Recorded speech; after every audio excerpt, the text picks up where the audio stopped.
هل تصدق إن شعب من صعيد مصر كان سبب في نهضة بلد كاملة؟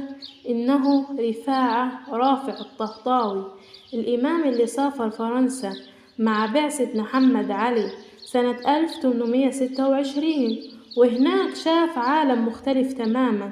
تعلم، كتب، ترجم، لكنه ما انبهرش، بالعكس قرر ينقل العلم ده لمصر علشان تنهض وتواكب العالم. أسس مدرسة الألسن وبدأ حركة الترجمة، ونادى بتعليم البنات في وقت ما حدش كان بيتكلم فيه عن ده. كان بيحلم بمصر قوية بالعلم والفكر، مش بالسيف والسلطة. وفي كتابه تخليص الإبريز في تلخيص باريس كتب فكر سابقة لعصره بسنين.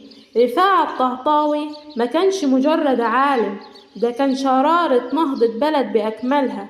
ولو بتحب تاريخ بلدك اشترك في القناة وخلي التاريخ يحكى من جديد.